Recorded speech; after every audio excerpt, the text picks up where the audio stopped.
The Supreme Court hands down judgment this morning in the case of Director of Public Prosecutions, Respondent, against Ziegler and others, Appellants. This is a brief summary of the court's reasoning. In September 2017, the Defence and Security International Arms Fair was held at the Excel Centre in East London. The appellants are strongly opposed to the arms trade. They took action to protest the fair and disrupt deliveries to the Excel Centre. The action consisted of lying down in the middle of one side of an approach road leading to the Excel Centre and locking themselves to lock boxes. The police were present at the scene in anticipation of demonstrations. Officers tried to persuade the appellants to remove themselves from the road. When this failed, the appellants were arrested. However, it took roughly 90 minutes to remove them from the road, as the lock boxes were constructed in a way which made them hard to disassemble. The appellants were charged in the Magistrates' Court with willful obstruction of a highway without lawful authority or excuse.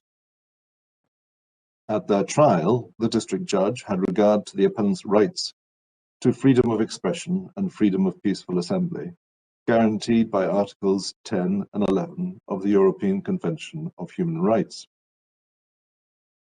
The district judge concluded that the prosecution had not proved that the appellant's obstruction of the highway, which was limited, targeted, and peaceful, was unreasonable.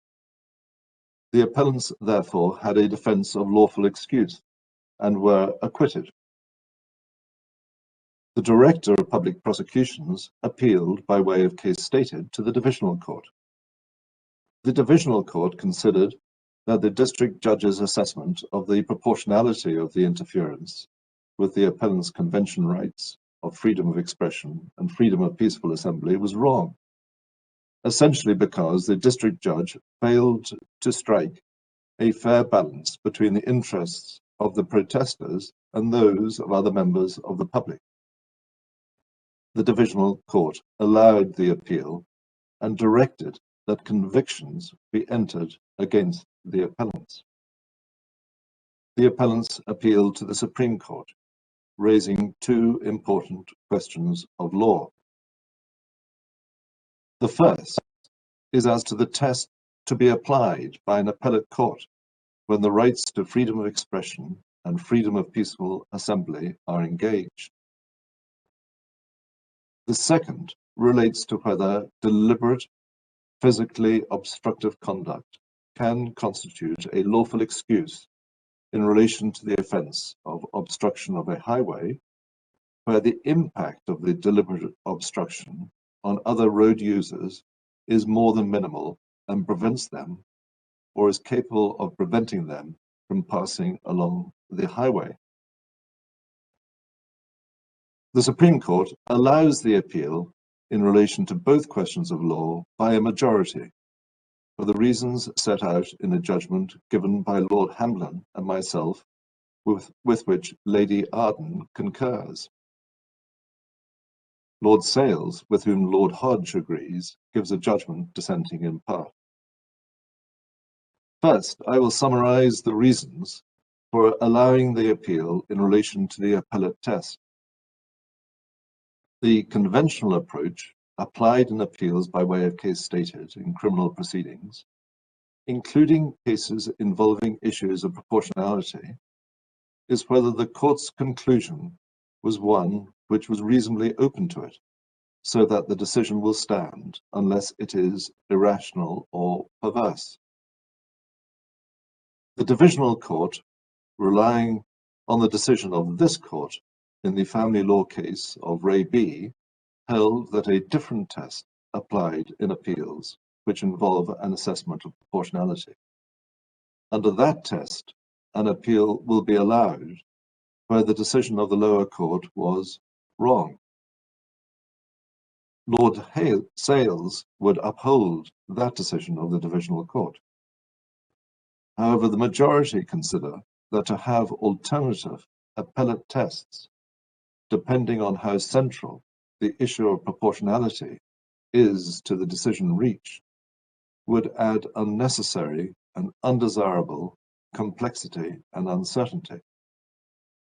Furthermore, the conventional approach reflects the fact that an appeal by way of case stated is an appeal from the tribunal of fact, which is only permissible on a question of law. However, the test in Re B still has relevance, where the statutory defence depends upon an assessment of proportionality.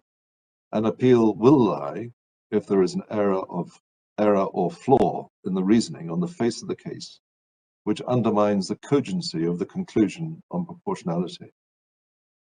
That assessment falls to be made on the basis of the primary and secondary findings set out in the case stated, unless there was no evidence for them, or they were findings which no reasonable tribunal could have reached. Second, I will summarize the reasons for allowing the appeal in relation to the other important question of law. A review of the case law of the European Court of Human Rights shows that the protection of Articles 10 and 11 extends to a protest which takes the form of intentional disruption, obstructing others. Intentional action, even with an effect that is more than minimal, does not automatically lead to the conclusion that any interference with the protester's Article 10 and 11 rights is proportionate. Rather, there must be an assessment of the facts in each individual case to determine whether the interference was proportionate. The extent of the disruption and whether it is intentional are relevant factors in that assessment of proportionality.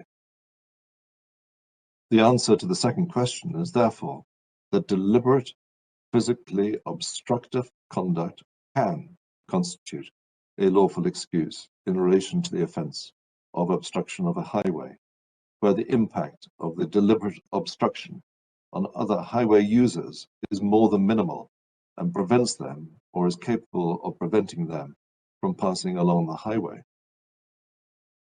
The majority then identified the factors which can be taken into account in relation to proportionality and applied the appellate test to the primary and secondary findings set out in the case stated. The majority considered that the district judge was entitled to take the various factors into account in determining the issue of proportionality in favour of the appellants. There was no error or flaw in his reasoning on the face of the case, such as to undermine the cogency of his conclusion on proportionality.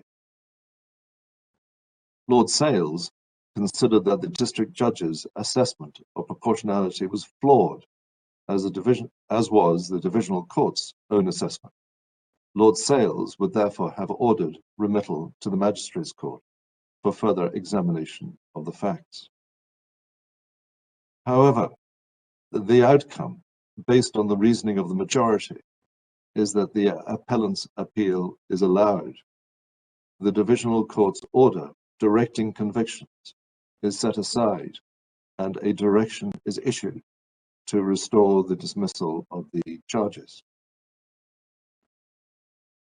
The court is now adjourned.